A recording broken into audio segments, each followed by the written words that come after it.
So, hi guys! Today is October 2, 2025. Thursday tayo ngayon. So, bale, ikukwento ko lang sa inyo yung journey ko sa gold. So, nagte-trade tayo ngayon ng gold. Tapos, bago lang talaga, super newbie lang talaga ako dito sa gold.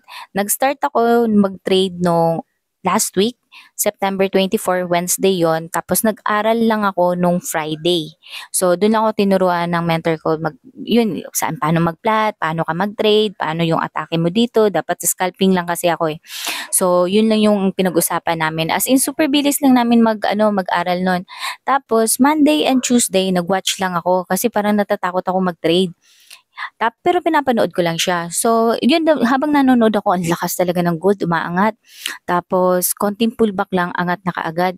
So, hindi ganun sa PSE, hindi ganun kalakas talaga. Meron man, pero madalang yung may mga ganong stocks. Ito talaga, siya lang talaga ang lakas. Yun lang yung panonoorin mo. So, sabi ko, uy, gusto ko talaga mag-trade dito. Pero pinapanood ko lang siya at pinapakiramdaman ko yung sarili ko. Ano ba, may iinggit ba ako dito? Kasi nga, syempre umaangat, baka ma-FOMO ako or something. Kasi may ganun din talaga akong nararamdaman minsan eh. So, wala naman akong inggit. Para kasing abundance dito eh. Parang sa isang araw meron ka talagang entry eh. Ganun talaga yung level niya. So hindi lang sa isang araw isa lang yung entry mo, maraming entry. So yun nag-trade ako ng Wednesday. Nung Wednesday hindi na kasing lakas nung Monday at Tuesday. Kaya very talaga kasi pagka nung Monday Tuesday konting pullback lang, angat na naman. Ito hindi, pullback talaga, ganon. So, pero dito ako nag-trade. First trade ko, talo ka agad. Last ka agad ako ng $5. So, ang ano ko lang pala dito is yung 0.01 yung contract ba tawag doon? Nakalimutan ko anong tawag doon eh. Basta 0.01 yung pag nagte-trade ako, yun lang yung pinipindot ko. Hindi kasi siya yung okay, mag-aalat ako ng $100. Hindi ganun eh. Parang 0.01 lang yung pinapaano sa akin. Magsimula lang daw muna ako sa maliit. So sabi ko, uy, $5 kaagad. Pero hindi ako natakot. Kasi nga sa Bybit nga, pag nagtitrade ako, $1 lang yung yung willing to lose ko. $1, $2, pag 3, ang laki na nun para sa akin, ganon. Pero dito, iba. As in, sabi ko, oh, ang bilis mawala yung $5. Pero hindi ako natakot. As in, brave lang talaga. Wow, brave. As in, tapang ko din talaga. Sabi ko, okay, mababawi ko naman yan. Kasi parang yun na yung nakaprogram sa utak ko nung Sunday. Inaral namin nung mentor ko na, okay, huwag ka mag-alala, babalik at babalik sa setup mo yan. Hintayin mo lang dyan sa support, ganyan. So, hinihintay ko lang talaga. Tapos, nakatrade ako. After ng loss ko, nakatrade pa ako ng dalawang beses. Dalawang panalo. So, ayun parang yung -5 ko naging +2 point something na. May quota ako sa isang araw na $3 lang. $3 lang dapat yung mapanalunan ko or yung pag nakapanalo na ako ng $3, okay na ako. Masaya na ako. Bukas na lang ulit. Magsimula lang ako sa maliit. So, ganun yung ganun yung atake ko. Aba guys, 2 point something, less than $1 na lang. So, sabi ko dapat maano ko to para maganda yung simula ko. So positive na ako. So ang saya, okay na, 'di ba? Kinahaponan guys, after siguro mga 4 hours kasi umaga ako nagte-trade dun. So ang aga may kita na kaagad ako. Tapos nung hapon na guys, mag-aalas 6 na, doon niyari ako guys. Yung $1 lang sana yung hinihingi ko. Ang nangyari, nag-negative ako ng $6. As in, nawala na yung panalo ko, natalo pa ako ng sobra. So, yun, parang sabi ko, uy, wala na. Tapos ang tagal talaga ng nung paghihintay ko na bago ako kikita ba ako? Hindi ako kumita, cut loss na lang ako, nag-cut loss ako, automatic naman yun. So, nasaktan talaga ako, tapos sabi ng mentor ko, hindi, alika, mag-trade tayo ulit. Panoorin mo, hintayin natin siya doon sa setup natin kasi sa support tapos mag-scalp ka, ganun. Halika, maghintay tayo.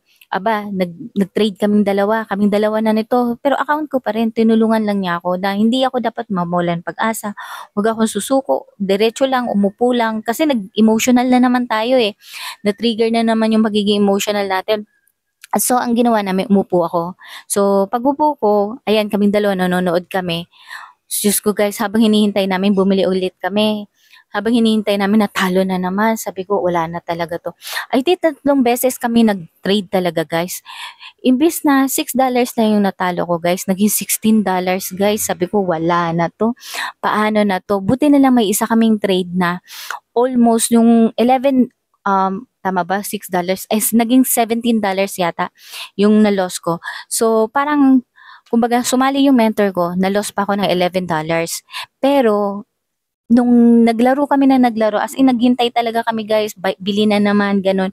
Na-out kami, okay, bili lang, okay lang yan, ganyan. Kasi ang pinaka-objective talaga dito, paano mo makukuha, paano ka matututo, okay? Dapat may ma-learn kang lesson, hindi yung nasaktan ka lang, lalayo ka, iiyak ka, o anong gagawin mo, magmumukmo ka dyan. Dapat may ma-learn kang lessons dito. So, ayun, ang nangyari guys, natalo kami, I think 2 beses din kami natalo, dalawa. Tapos yun, sabi niya sa akin, may position pa rin ako, bumili pa rin ulit kami. Sabi niya, bumili ka pa. Pero sabi ko, hindi na ako magbibili kasi nga, baka hindi ko nakayanin pag natalo pa ako ng $20 sa isang araw. So, 1,000 din yun, no? So, ayun, nag-trial lang naman ako. First day ko lang naman ngayon. Hindi ko nakayanan. Pero kung sinunod ko siya, maaaring panalo ako, mas malaki yung panalo ko. Nag-close ako ng, may gain ako for that day. Pero hindi. Ang nakuha lang namin guys, yung natalo naming dalawa na $11, nabawi namin yon. So, ang natira na lang, yung talo ko, original na talo ko na lang talaga. So, ayun.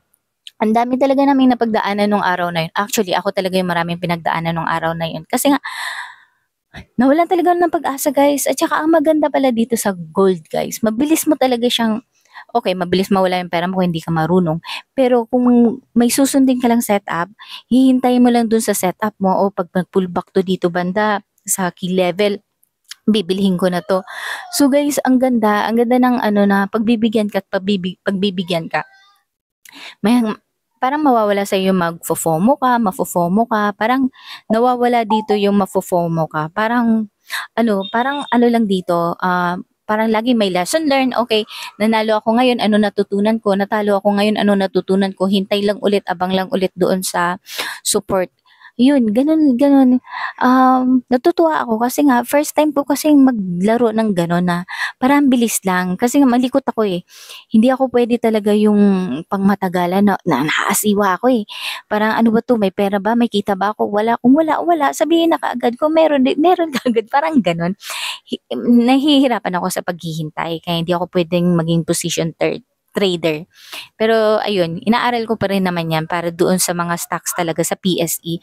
Pero dito sa gold, gusto ko talaga tong ano, tawag dito, itong ini-scalp lang. Biruin mo sa 10 minutes tapos ka na mag-trade. Okay, kung mabilis talaga yung galawan lang niya ha. Pwedeng 2 minutes tapos ka na. So, ganun siya kabilis, ganun siya kadali, tsaka lagi may opportunity. Tapos, ang maganda dito, isa lang yung tinitingnan mo, gold lang.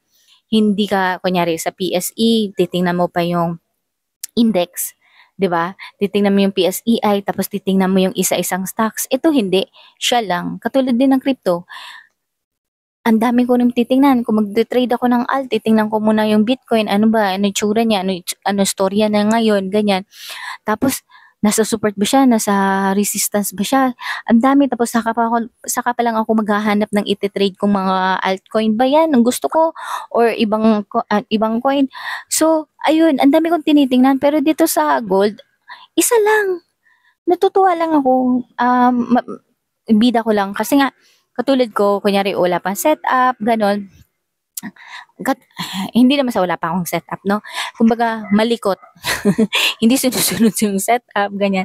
Tapos maghihintay ng matagal para bago mapagbigyan ano.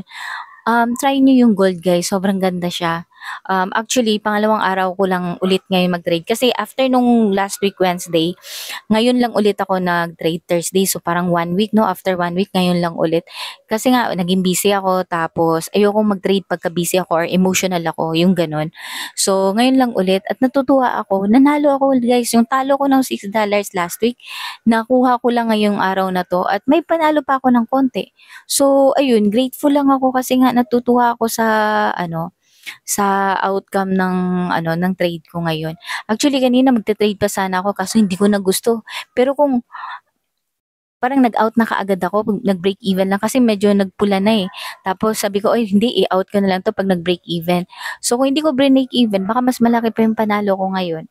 So ayun, yun yung mga ano ko, natutuwa lang ako dahil may gano'n palang trade, puwede pala akong mag-trade ng gano'n, mabilis lang. Tapos isa lang yung tinitingnan ko, hindi pa mga gano'n ka-stress. Kasi stressful din yung maghahanap ka ng stocks na bibilhin mo, ano bang structure nito, tapos titingnan mo pa kung yung mother nila, kunyari sa PSE, PSEI, kunyari sa crypto, Bitcoin, 'di ba? Titingnan mo pa kumusta na siya.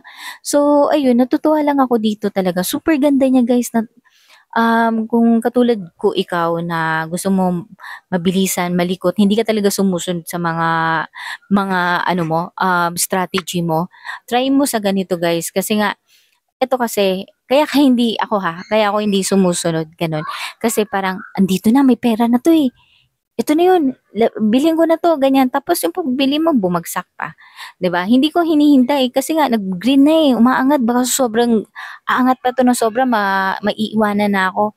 May mga gano'ng trade pa maiiwanan ka pero hindi kadalasan maiiwanan ka kasi minsan binabalikan niya talaga yung support, yung gano'n. So ayun, parang ano more on ano hindi siya FOMO guys, eh, parang hindi ka ano, scarcity. Abundance kasi ayun, eh, kabaliktaran ng abundance, scarcity. So, dito kasi sa ano, the word sa gold, the word abundance talaga bagay dito. Parang every time meron ka setup, hindi ka mafo-FOMO para masusunod mo siya kasi nga babalikan ka naman or yung yung setup mo meron talagang entry guys. Sa isang araw imposibleng walang entry. Yun yung sabi ng mentor ko kasi mas nauna siya sa akin. Kaya hindi ka talaga, lakas ng ano, kidlat. Ah, hindi ka talaga matatakot na maiwanan dito. Hayaan mo siyang umangat ng sobra. Tapos pag nag-pullback na lang, tapos nandun siya sa key support mo, di bilhin mo. Or kung gusto mo mag-short, mag-short ka. Super okay talaga. Sana tumagal ako dito. Sana hindi ako magkaroon ng roller coaster emotion. Katulad nung una kong trade guys. Nagkaroon ako ng roller coaster emotion nung Wednesday, pero ang pinakamaganda dun, kahit may loss pa ako, tapos trinabaho namin yon, kahit may loss ako, yung lesson learned talaga nun guys, ang dami kong natutunan. As in, dun ko na nakita, dun sa galawan ng mentor ko tsaka ako. Sabi ko, ang difference lang naming dalawa, malakas talaga loob niya. O sige, bilhin mo na 'to. Walang emotion, bilhin mo ulit. Bumagsak, bilhin mo ulit. Parang gano'n. Ako kasi, ay ni nabawasan na yung pera ko, ganyan, ganyan. Siya hindi. Bilhin mo na, okay lang yan. Sige, okay, bilhin mo na ulit. Gano'n. Gano'n, parang wala na siyang emotion. Kasi parang, ano yun eh, believe na siya sa strategy niya. So, ayun, maganda naman talaga yung strategy niya. Kasi, syempre, nasa mga key support, ganyan. So, ayun, mga key level. Ayun lang, ang dami ko nang nasabi, ah. So,